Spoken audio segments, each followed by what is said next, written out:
Hello সবাইকে, আমি অর্পিতা। আশা করছি সবাই ভীষণ ভালো আছো।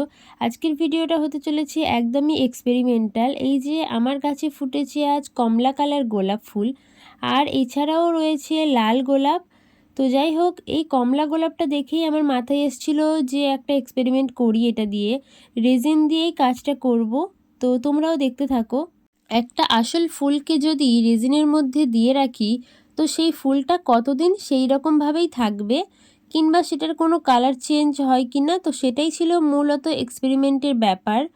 তো এখানে আমি কাজটা করার জন্য প্রথমেই রেজিনটা ভালোভাবে মিক্সড করে নিয়েছি। এখানে 2:1 অনুপাতে রেখেছি রেজিনটা, আর ব্যবহার করেছি একটা কাঁচের গ্লাস।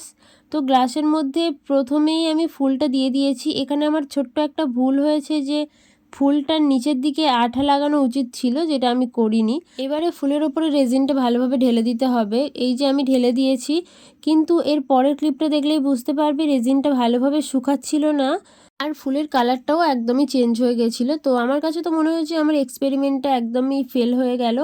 তোমাদের কাছে ভিডিওটা কেমন লাগলো সেটা অবশ্যই কমেন্টে জানাতে পারো।